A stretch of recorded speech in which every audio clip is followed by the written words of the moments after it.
শীতের দিনে ঘরে যদি এরকম একটি মশলা রেডি করা থাকে, সন্ধ্যার নাস্তা নিয়ে আর কোনো টেনশন করা লাগে না। আসসালামু আলাইকুম, কেমন আছেন সবাই? আশা করি ভালো আছেন। আবারও চলে আসলাম আমি আপনাদের মাঝে ছোট্ট একটি রেসিপি নিয়ে। আজকের রেসিপি থাকছে ঘরে তৈরি চুইঝাল দিয়ে ঝালমুড়ির মশলা। তার জন্য এই যে এখানে ছোট টুকরো করে চুইঝাল কেটে নিয়েছি গোটা রসুন, সাথে নিয়েছি এই যে এখানে রসুন কুচি, আদা কুচি, পেঁয়াজ কুচি। রসুন, আদা আর পেঁয়াজটা একসঙ্গে ব্লেন্ড করে নিয়েছি। এবার চুলায় একটা প্যান বসিয়ে দিয়ে প্যানে কিছুটা পরিমাণ তেল গরম করে নেব। আপনারা যে কোনো তেল দিতে পারেন, এখানে আমি সরিষার তেল আর সয়াবিন তেল দিয়েছিলাম একসঙ্গে। এখানে দিয়ে দেবো বেটে রাখা মশলাটা, দিয়ে দেবো জিরা বাটা, দিয়ে তেলের সঙ্গে কিছুক্ষণ মশলাটা ভেজে নেব। ভাজা হয়ে গেলে এর মধ্যে অ্যাড করে দেবো গুঁড়া মশলা। এখানে আছে পরিমাণ মতো লবণ, হলুদ গুঁড়া, ধনিয়া গুঁড়া আর মরিচের গুঁড়া। কিছুক্ষণ ভেজে নিয়ে মশলাটা এবার এর মধ্যে অ্যাড করে দেব রেডিমেড যে গরু মাংসের মশলাটা কিনতে পাওয়া যায়, সেখান থেকে কিছুটা মশলা অ্যাড করে দেবো এখানে আমি। আপনারা মুরগির মাংসটা চাইলেও দিতে পারেন, আমি এখানে গরু মাংসের রেডিমেড যে রাঁধুনি মশলা পাওয়া যায় ওইটা দিয়েছি। এবার এর মধ্যে অ্যাড করে দেব রেডিমেড গরম মশলার গুঁড়া, দিয়ে দেব টালা জিরের গুঁড়া, দিয়ে অনবরত নেড়ে চেড়ে মশলাটা একটু কষিয়ে নেব। মশলাটা কষানোর জন্য দিয়ে দেবো কিছুটা পরিমাণ পানি।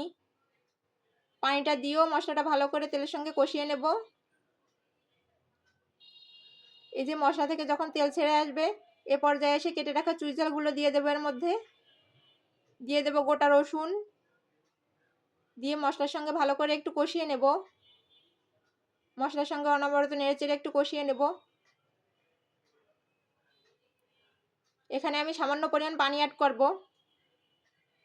এই যে কিছুটা পরিমাণ পানি অ্যাড করে দিয়েছি, আর কোনো পানি অ্যাড করব না। একটু নাড়াচাড়া দিয়ে ঢাকনা দিয়ে ঢেকে রেখে দেবো অল্প আঁচে, যতক্ষণ পর্যন্ত চুইঝালটা আর রসুনটা সিদ্ধ না হয়ে যায়।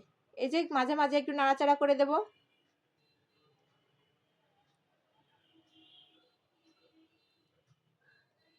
অল্প আঁচে রেখে দেবো আর মাঝে মাঝে একটু নাড়াচাড়া করে দেবো। আবারও ঢাকনা দিয়ে রেখে দেবো আরও কিছুক্ষণ। এই যে কিছুক্ষণ পরে এসে দেখেন মশলার উপরে কতটা পরিমাণ তেল উঠে এসেছে। আবার একটু নাড়াচাড়া করে নেব। এই পর্যায়ে এসে এই যে আমার মশলাটা একেবারে রেডি হয়ে গেছে। এই যে পর্যায়ে এসে আমি চুলাটা বন্ধ করে দেব।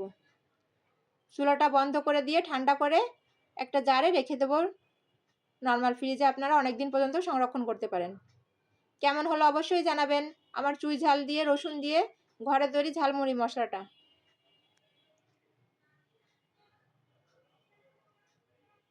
আসসালামু আলাইকুম, ভালো থাকবেন সবাই, আল্লাহ হাফেজ।